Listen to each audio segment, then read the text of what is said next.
Okay. Now on page number 29, page number 29, that was the case study. Okay. So let's have started. All of you. Now please see. Okay. Case study. How did we come to know so much about the digestion? Means in the previous time when we don't have a lot of information about the stomach. देखो बच्चों, stomach के बारे में अगर आप जानना चाहते हो, if you want to know about the stomach, if I want to know about the body systems, then I must have a machine. I must have the equipment which will tell to me that what's going on inside the body of any animal or any type of a living organism. Okay, there is no mechanism which will help me to look at the body and tell to me that what's going on inside. है ना? किसी भी body को केवल देख करके आप ये आइडेंटिफाई कर लो इसके अंदर क्या हो रहा है. That's not possible in the science field. ठीक है, दुनिया में ऐसी कोई मशीन नहीं है जो देख करके बता दे कि बॉडी में क्या हो रहा है. You have to use some equipments. या तो आप सोनोग्राफी करो, ठीक है, या तो आप कोई और साइंटिफिक मेथोडोलॉजी का आप यूज करो ताकि आपको मालूम चले कि इनकी बॉडी में हो क्या रहा है. ठीक है. So these things will be come to know only just by the investigation and just by the help of medical equipments. ठीक है. But in those days when we don't have a lot of equipment, even though we had came to know about a lot of things those who are occurring inside the stomach by seeing it. It was a chance study, children. This case study we are studying today, it was all about the chance study. मतलब by chance ऐसा हो गया. अभी आप लोग पढ़ोगे इसमें कि कोई नहीं चाहता कि कोई कभी किसी को शूट करे, लेकिन किसी ने किसी को शूट कर दिया. उसके ट्रीटमेंट को जब हम उसका ट्रीटमेंट कर रहे थे उस टाइम पर हमें बहुत सारी चीजें मालूम चल गई. बात समझ रहे हो? अभी और अच्छे से समझ में आएगा आपको. देखो, all of you now please see the case study. How did we come to know so much about digestion? There is an amazing story behind it. In 1822, a 19-year-old man named Alex St. Martin was accidentally hit at close range by a shotgun. एक person था, उसका नाम था Alex Saint Martin. ठीक है. उसको short range gun से किसी ने शूट कर दिया. ध्यान सुनो मेरी बात.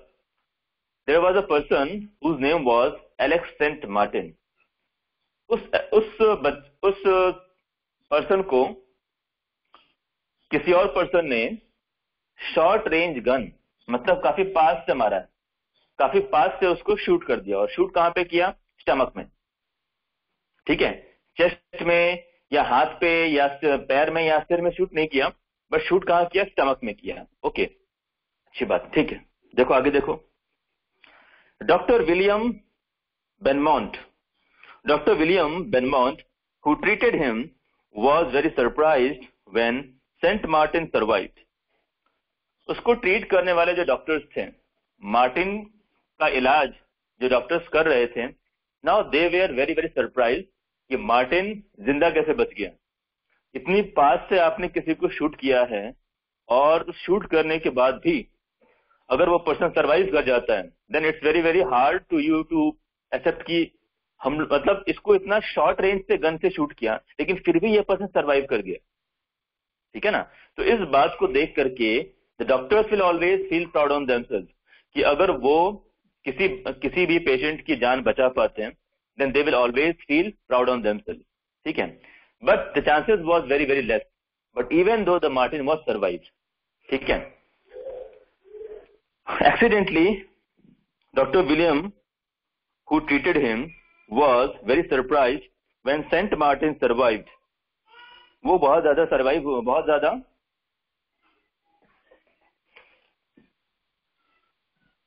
सरप्राइज हो गए जब सेंट मार्टिन सर्वाइव हो गया.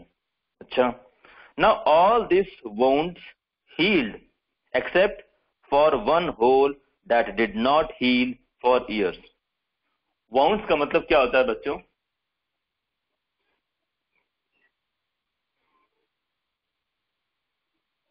wounds का मतलब होता है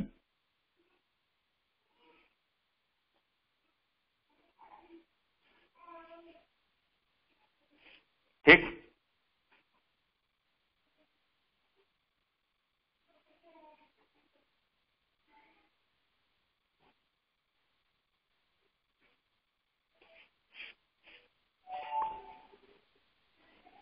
चोट,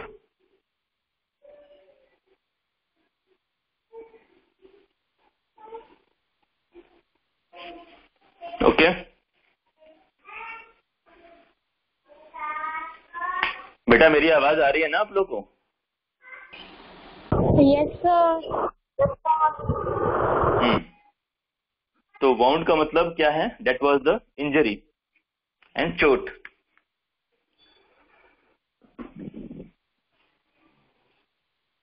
All his wounds healed except for one hole that did not heal for years. उसके बॉडी के सभी चोट भर गए थे, ओके, बस एक को छोड़ करके। कहां पर? जहां पर उसको गोली लगी थी। बच्चों अब इतनी बात तो आप लोग समझते ही होंगे। Now this much understanding we all are having कि अगर कोई किसी को शूट करना चाहता है, if someone want to shoot someone else, then the person those which was going to be shooted out, it will try to escape. वो बचने की कोशिश करेगा, ठीक है ना? जब वो बचने की कोशिश करेगा तो वो भागेगा। जब वो भागेगा हो सकता है शायद किसी और बॉडी से स्ट्राइक ऑफ हो जाए, टकरा जाए, गिर जाए, है ना? ठीक है ना?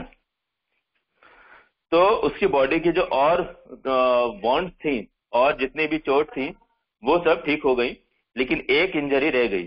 कौन सी? जहां पर उसको शूट किया था, that was the stomach, okay.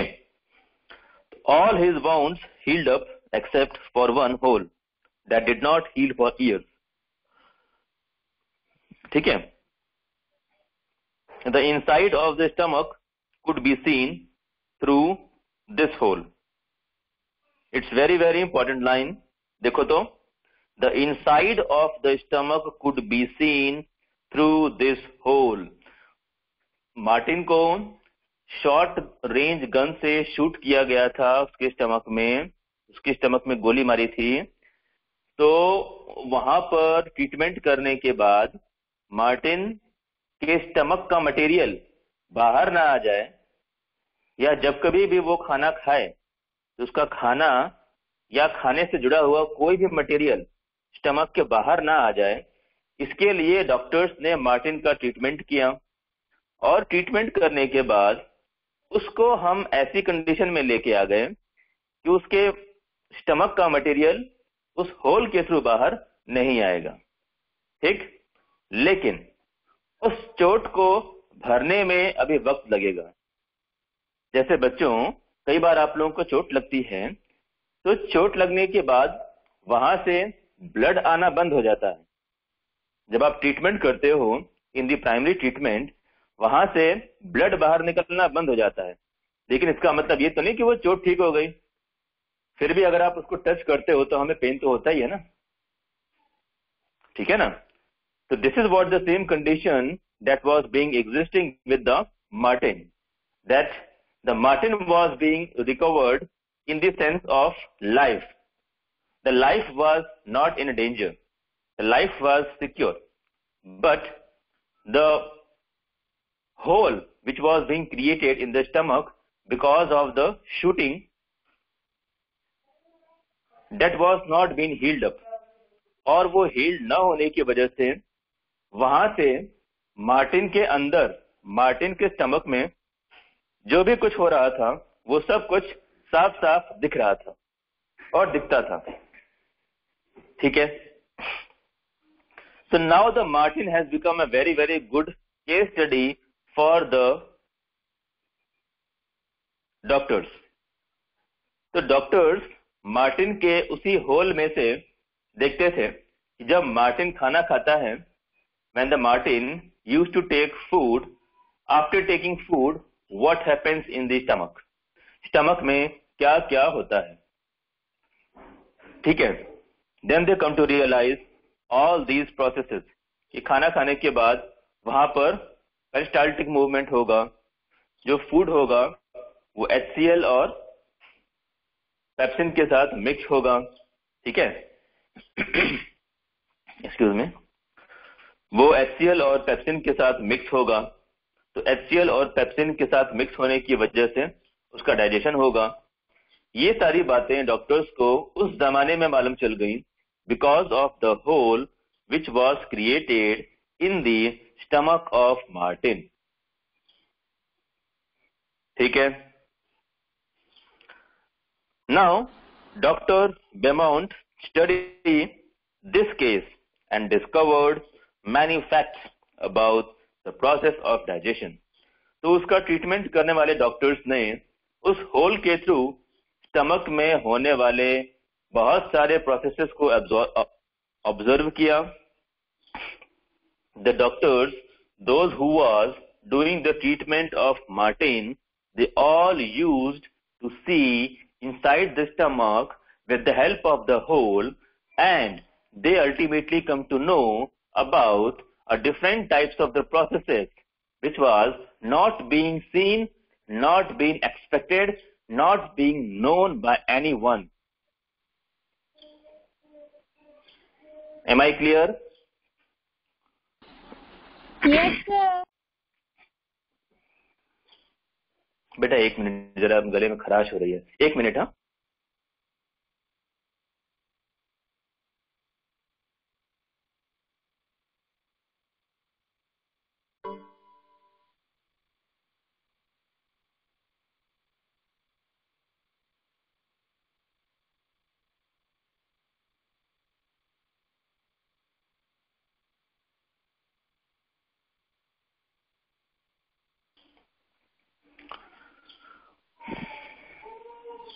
okay children. So now he also observed that the sad mood has a negative effect on digestion. He also means what? He also means doctor. The doctor was observed that the sad mood will affect the processes of digestion. The processes, those who are used to be occur in the stomach of a normal person. If the person is not in a good mood, if the person are having the tensions in their mind about the other processes or about the other things, then that person would not be able to digest its food fully. ठीक है. वो अपने food को अच्छे से digest नहीं कर पाएगा. ओके. अब देखो बच्चों, इस बात को अगर आप आज की डेट में साइंटिफिकली अगर आप इसको प्रूव करना चाहते हो, आज की डेट में अगर आप इसको ऑब्जर्व करना चाहते हो कि with the help of machines I want to observe whether in a bad mood my stomach will work it out और नॉट, it's very difficult. Because machines will tell you about the processes those who are going to be occurring or not. ठीक है. मतलब देखो, मेरी बात को समझो, मैं आपको क्या समझाना चाह रहा हूं. भाई देखो, सबसे पहले आप लोग मुझे ये बताओ, केस स्टडी समझ में आ गया? केस स्टडी में डाउट किसी को? No, sir. आ गया ना समझ में? देखो, Yes, sir. अब मैं आपको ये समझा रहा हूं कि ये जो बैड मूड वाली कंसेप्ट है कि भाई जब हमारा मूड अच्छा नहीं होता तब हमारा डाइजेशन भी ठीक से काम नहीं करेगा, इस बात को अगर आप साइंटिफिकली प्रूव करना चाहते हो, you want to prove this with the help of machine, then it may be hard to us. ठीक है. क्योंकि हमारा मूड कब चेंज हो जाए नोबडी नोज. मान लो आप बीमार हो, ठीक है, तो बीमारी अगर आपको एक बार हो गई तो कम से कम 2-3 दिन 4 दिन तक तो आप बीमार रहोगे. भाई कोई भी वायरस या बैक्टीरिया अगर आपकी बॉडी में एंटर करता है और आपको डिजीज कॉज करता है तो कम से कम एक 3 या 4 दिन तक तो आप बीमार रहोगे ही ना। इन द मीन टाइम अगर आप अपना कोई टेस्ट करवाते हो, आप सोनोग्राफी करवाते हो, एक्सरे करवाते हो, या फिर सीटी स्कैन करवाते हो, ठीक है ना, तो उस टाइम पर आपकी रिपोर्ट आपके डिजीज कॉज्ड को लेकर के बाहर आएगी, क्योंकि आप बीमार थे और बीमार रहते हुए आपने अपना ये सारे काम करवाए हैं, आपने अपने टेस्ट करवाए हैं, तो आपकी जो टेस्ट होगी वो आपके भले के लिए होगी। मेरी बात समझ रहे हो? मतलब आपने जब टेस्ट करवाए हैं तब आप बीमार थे, तो आपकी बॉडी में ब्लड की कमी हो गई या क्या कॉज हो गया, it will be seen in the blood, it will be seen in the report. तो जो रिपोर्ट आएगी उसमें आपको साफ साफ दिखेगा, ठीक है, रिपोर्ट में आपको साफ साफ दिखेगा। लेकिन if something we are going to investigate on the basis of mood, भाई मूड का तो कुछ भी पता नहीं होता ना, क्योंकि मूड कब चेंज हो जाए नोबडी नोज। ओके,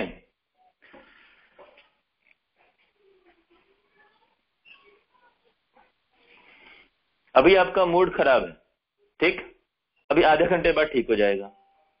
मान लीजिए आपका मूड खराब है और मैं इन्वेस्टिगेट करना चाहता हूं कि आपके बॉडी में, आपके डाइजेशन में मूड की वजह से क्या कोई चेंजेस होते हैं, क्या कोई इफेक्ट आता है, मैं ये इन्वेस्टिगेट करना चाहता हूं, ठीक है।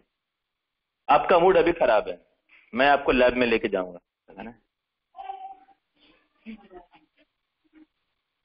कल का तो लगा है।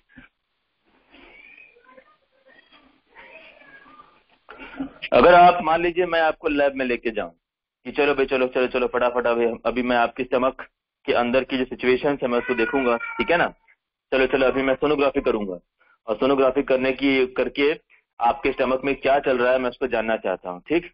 रास्ते में आपका मूड चेंज हो गया, अब बताओ अब क्या होगा? Because whatever we are saying, whatever we know about these all our mood depends. Mood हमारा 2 मिनट पहले कुछ और था, 2 मिनट में कुछ और हो गया, ठीक है ना। तो मूड से होने वाले चीज करना इट्स वेरी वेरी डिफिकल्ट।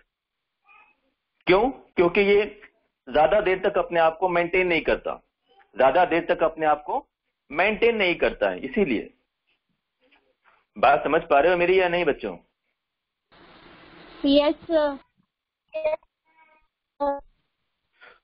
तो उस टाइम पर डॉक्टर विलियम ने, उस टाइम पर मार्टिन को जब चोट लगी थी, बच्चों 2 मिनट के लिए मैं अपना कैमरा बंद कर रहा हूं, 2 मिनट। हाँ हाँ, तो मार्टिन को जब चोट लगी थी,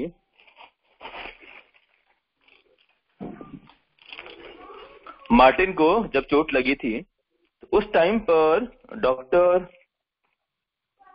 विलियम ने जो इन्वेस्टिगेट किया था, दैट वाज अ माइलस्टोन। क्योंकि उस तरह का इन्वेस्टिगेशन ना ही कभी हम ऑब्जर्व कर पाएंगे, नहीं, आज की डेट में हमारे लिए ऑब्जर्व करना इजी है, क्योंकि हो सकता है कि भाई आप माउथ के थ्रू, इसोफेगस के थ्रू होते हुए एक आध कैमरा हमारी बॉडी में डाल दो, है ना, जो अंदर जाकर के देख ले कि सारे प्रोसेसेस कैसे हो रहे हैं। That possible now days, but in that time it was very very impossible.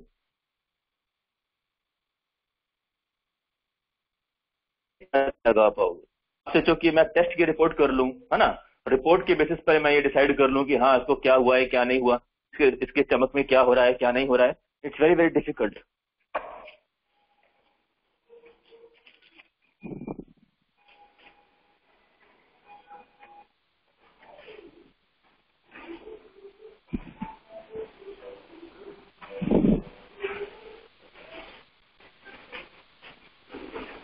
ठीक है बच्चों? Yes, sir. ओके, तो एक बात बताओ, ये केस स्टडी समझ में आ गई आप लोगों को? Yes, sir. Yes, sir. हम्म हम्म, नहीं मतलब कहीं ऐसा लग रहा हो कि भाई कुछ छूट रहा है या कुछ समझ में नहीं आ रहा, तो बताओ ऐसा कुछ है तो।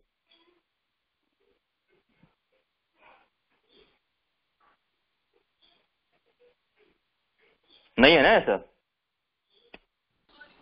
No sir.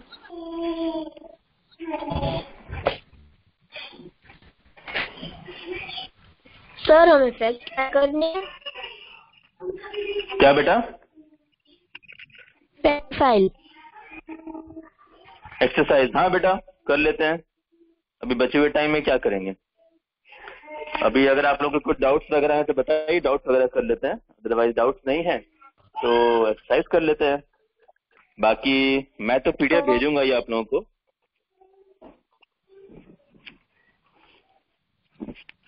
हाँ बेटा बोलो।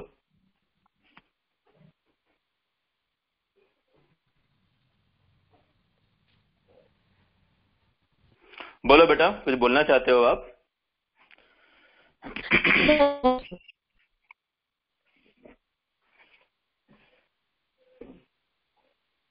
बोलिए बोलिए बेटा बोलिए।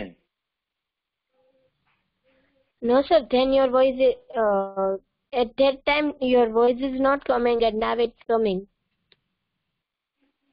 ओके ओके बच्चों, तो चलो all of you now please turn over the page. I think this whole chapter we have done in a very good way. हाँ हाँ हाँ बच्चों, हमारा फैक्ट फाइल रह गया है। देखो आप लोगों ने भी मुझे याद नहीं दिलाया। पेज नंबर 30 फैक्ट फाइल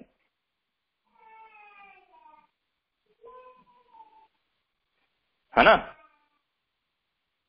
रह गया है ना? Yes sir.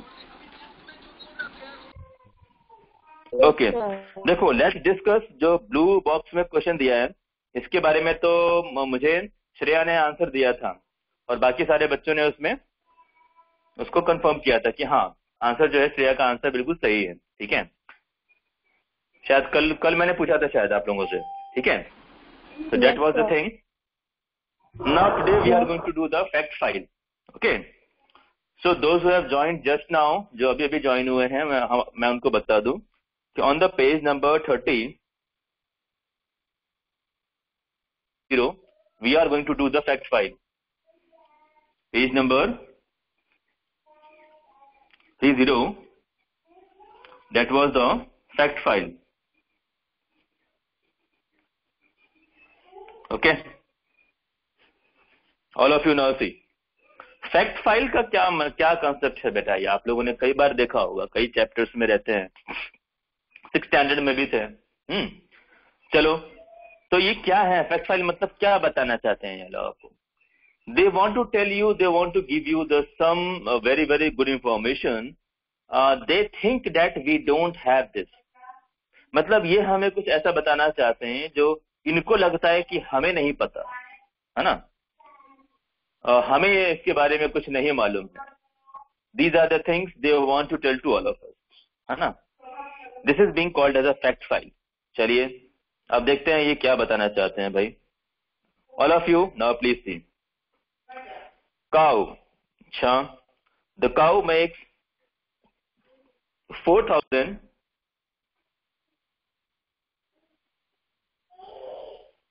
Yes, a cow makes 40,000 to 60,000 jaw movements per day. मतलब 40,000 से 60,000 बार वो अपने माउथ को ऊपर नीचे करती है अपने फूड को ग्राइंड करने के लिए। Any one of you can tell me why?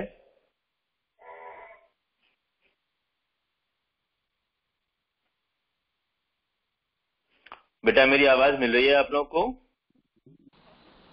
Yes sir. Yes sir. हाँ तो बेटा अभी कुछ पूछा मैंने आपसे। Sir, please repeat the question.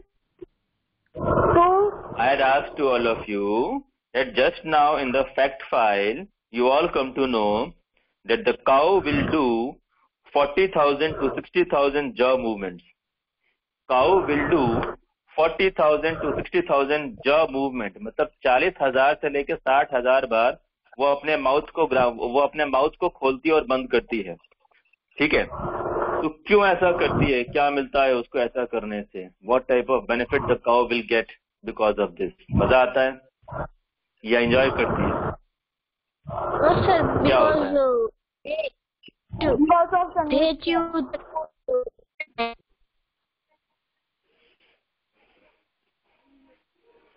एक मिनट बेटा, एक मिनट, आप लोगों की ये वॉइस नहीं आ रही है मुझे, एक मिनट। हाँ, एक मिनट रुक जाओ। हाँ, अब आएगी वॉइस। हाँ बेटा, अब बोलो।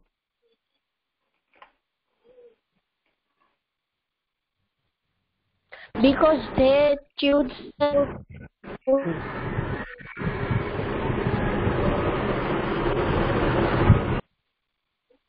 बेटा please repeat the answer. Because cows have food 2 times. Okay, Sir, because of digestion. हाँ बोलो आश्वी, आश्वी बगा दिया। Tell the answer. Yes, sir. So because of digestion, it shows movement 40,000 to 60,000 per day.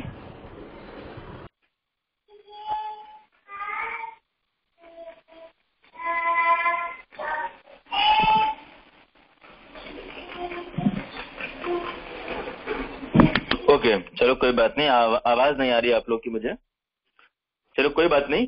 So okay चलो कोई बात नहीं। I think आप लोग को भी आंसर मालूम ही है। Yes. चलिए तो देखो, क्योंकि आप लोग जानते हो कि काऊ अपने अंदर फूड को 2 बार लेती है। The cow is having, Sir, can I speak? Rumen कहते हैं। Rumen is the largest chamber, we all know it. All the cattles and the ruminant animals are store the food first of all. Whenever the food will be available, just make it to be stored in the body, and when it will be finished, then take out the food again in the buccal cavity or in the mouth and grind it, and again allow it to go in the next chamber for the further digestion. Okay, so the initial digestion was being occurred in the rumen, but the ultimate digestion will not be proceeded by the rumen. रूमिन में initial digestion तो हुआ है, लेकिन digestion process start नहीं होगा। क्यों नहीं होगा? क्योंकि रूमिन के अंदर कोई भी डाइजेस्टिव जूसेस नहीं होता है। किसी भी तरह का डाइजेस्टिव जूस का सिक्रेशन रूमिन चैम्बर के अंदर नहीं होता है। ठीक है, ये बातें हमें मालूम है। ओके, एक्सप्लेन करते वक्त मैंने सारी बातें आप लोगों को बताई थी, और मैं एक्सपेक्ट करता हूं कि आप लोगों को याद भी होगा। ठीक है, okay.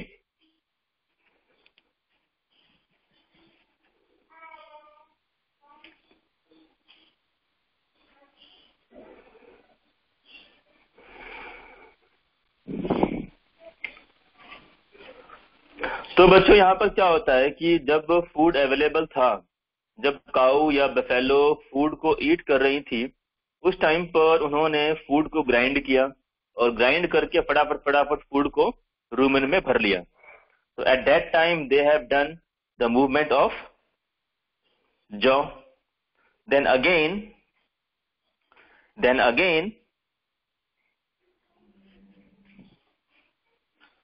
the food has been taken out again into the mouth, and in the mouth it was being crushed, and then it will be allowed to go in the stomach.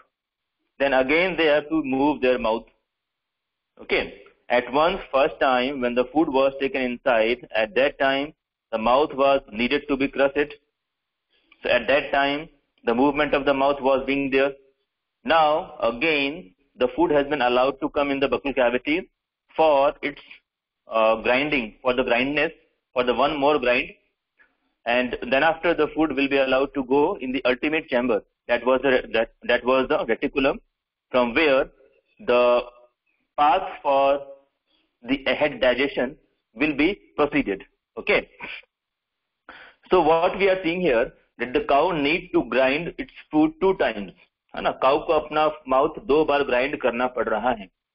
This is what the reason that the cows are needed to be do the 40,000 to 60,000. It was the average। हाँ बच्चों, हम लोगों ने एक average निकाला है कि 40,000 minimum है और 60,000 मैक्सिमम है। 40,000 से 60,000 के बीच में वो लोग अपने बकल कैविटी का या अपने माउथ का मूवमेंट करते हैं for the process of grinding the teeth. ठीक है, चलिए आगे देखिए. All of you now please see.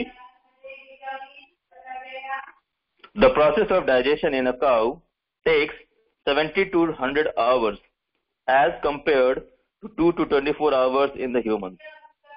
Okay. तो ये जो आप देखते हो ना प्रोसेसेस कि मतलब हमने चारा खा लिया, ये काउस ने बफेलोज ने चारा खाया, तो ये जो चारा होगा मतलब उसको फूड को अपने रूमेन में लेना. तो first of all take the food in the rumen, then after again take it out in the stomach, in the mouth, and again allow it to grind, then again allow it to go in the reticulum chamber. These all processes will ultimately take 80 to 100 hours. 70 से लेके 100 hours तक लगते हैं इस पूरे processes को होने में. ठीक है. तो मैं आप लोगों को एक बात बता दूं बच्चों, मान लो अगर आपने काऊ और बफेलो को आज चारा नहीं दिया, ठीक है, तो they will work 2 days ahead. वो लोग 2 घंटे आगे तक का काम करके रखेंगे. अगर आपने काऊ बफेलो को आज चारा नहीं दिया, इसका मतलब ये नहीं है कि उसमें मिल्क का फॉर्मेशन नहीं होगा, होगा, क्योंकि वो जो फूड जो डाइजेशन हो रहा है that was not of today and the yesterday. उसकी बॉडी में जो डाइजेशन हो रहा है वो 2 दिन पहले वाला ही डाइजेशन चल रहा है अभी, क्योंकि जो चारा उसने कल खाया था और जो चारा वो आज खाएगी वो सबसे पहले कहाँ जाएगा? रूमेन में जाएगा. ठीक है ना. तो कल का खाना तो अभी रूमेन में पड़ा हुआ है और आज का खाना रूमेन में जाएगा.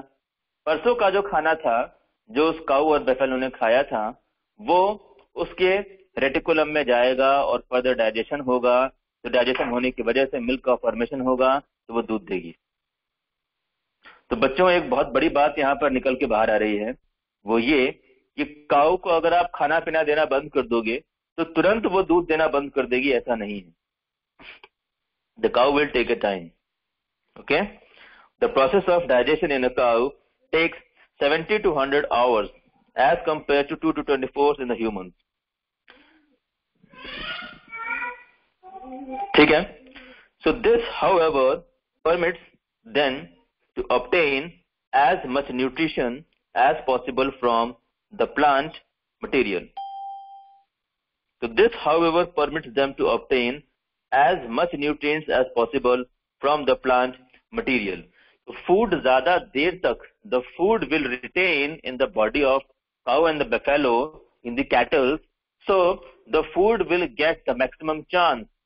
The animal will get a maximum chance to digest the food. अपने फूड को ज्यादा से ज्यादा डाइजेस्ट करने का चांस मिल जाएगा काऊ और बफेलो को. क्यों? क्योंकि ये फूड ज्यादा देर तक उनकी बॉडी में रहता है. ठीक है. ज्यादा देर तक रहेगा तो ज्यादा अच्छे से न्यूट्रिएंट्स और मिनरल्स को ये काऊ और बफेलो निकाल पाएंगे. ठीक है.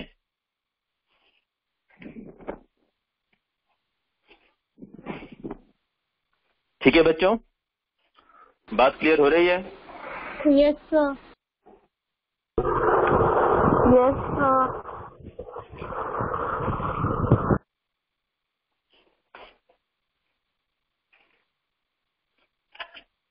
चलो. So now this thing is clear to all of us, है ना? Now from this fact file today we come to know that the cows are used to do, that was, all of you now please see on the board, 40,000 to 60,000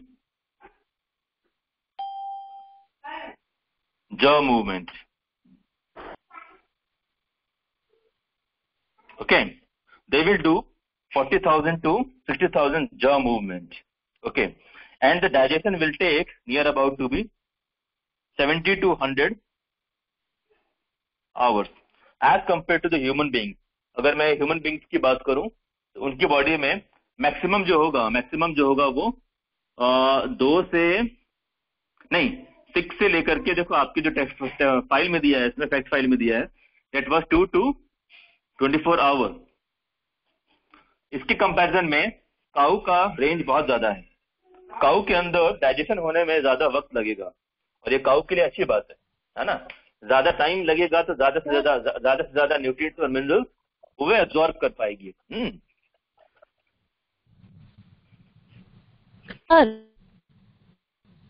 हाँ बेटा बोलो।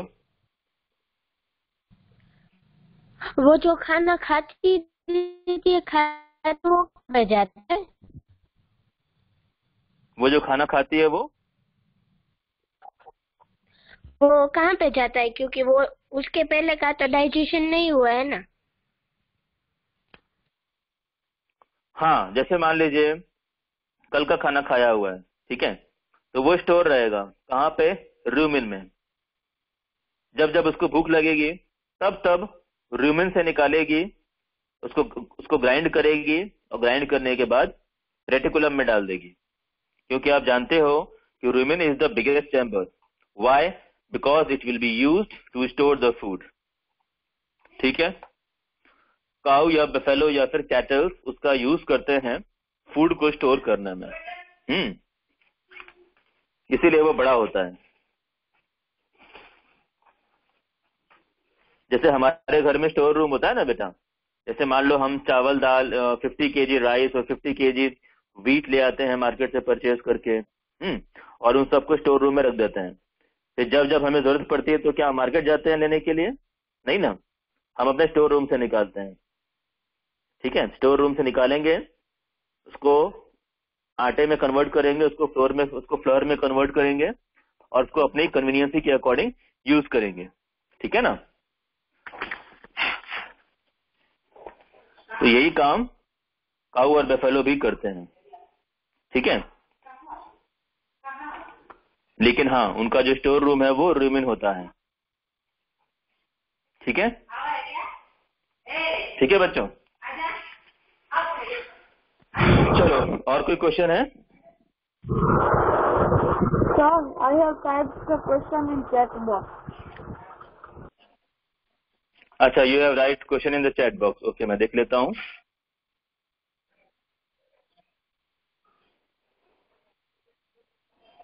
इन animals teeth plaque will form और नॉट? हाँ बेटा, होगा होगा होगा, बिल्कुल होगा। If we are talking about the mammals, अगर आप मैमल्स की बात करते हो तो होगा ही होगा, बिल्कुल होगा। But they are having the very thick teeth as compare to us, और उनके बॉडी में और भी कई तरह के बैक्टीरिया एग्जिस्ट करते हैं। जैसा आप लोगों ने क्या पढ़ा था बच्चों, याद करो कि काऊ के स्टमक में बहुत सारे बैक्टीरिया पहले से होते हैं जो उसके डाइजेशन को और भी ज्यादा अच्छा कर देते हैं। पढ़ा था ना हम लोगों ने कि cow stomach is having the bacteria which will increase its digestive powers. ठीक है, तो प्लेक वाले बैक्टीरिया का इम्पैक्ट उनके बॉडी में बहुत कम होगा, उनके टीथ पर काफी कम होगा। ठीक है,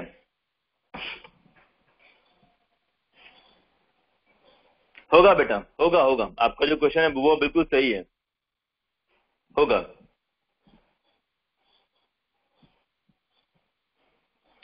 लेकिन उनके टीथ के डिस्ट्रॉय होने के चांसेस दिया दर्शानिया, एनिमल्स के टीथ के डिस्ट्रॉय होने के चांसेस कम होंगे। क्यों कम होंगे? इसीलिए कम होंगे क्योंकि उनके बॉडी में और भी पहले से बैक्टीरिया एग्जिस्ट कर रहे हैं। ठीक है ना। चलिए, anybody else, any more question?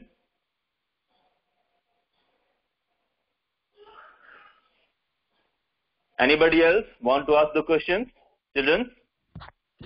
No, sir. Dhruvi want to ask question?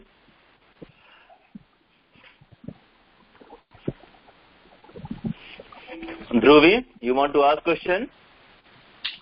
Dhruvi has joined just now.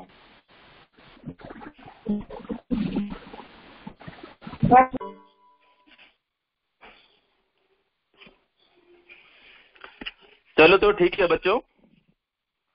Okay, सो कोई बात नहीं बच्चों।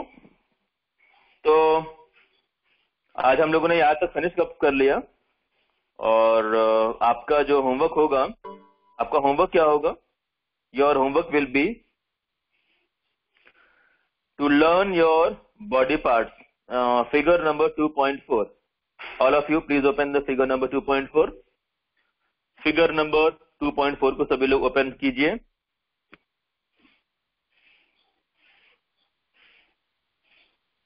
Page number 28. Sir, open. Page number 28, figure 2.4. बेटा उसको लर्न करना है आपको. फिगर को. फिगर में क्या लर्न करोगे मैं आपको बताता हूँ. First of all, the mouth will come. Then after, salivary glands will come. Then after, esophagus will come. Then after, liver come. No, then after stomach comes. Then after liver. Then after the gallbladder and the pancreas. Then after small intestine. Then after large intestine. Then after rectum. And then after anus. Okay. So what will be the sequence of all these body parts? हमारे body parts के sequence क्या होगा? That is, we all are needed to be learn it out. Okay? आपको ये learn करना है आज.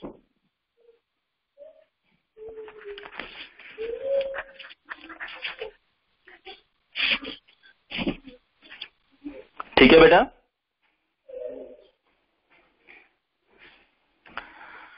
Okay children, so Okay, that's sir. all for. चलो मैं अभी आप लोगों की अटेंडेंस ले लेता हूँ और आज की क्लास हम यहीं पे फिनिश अप करते हैं.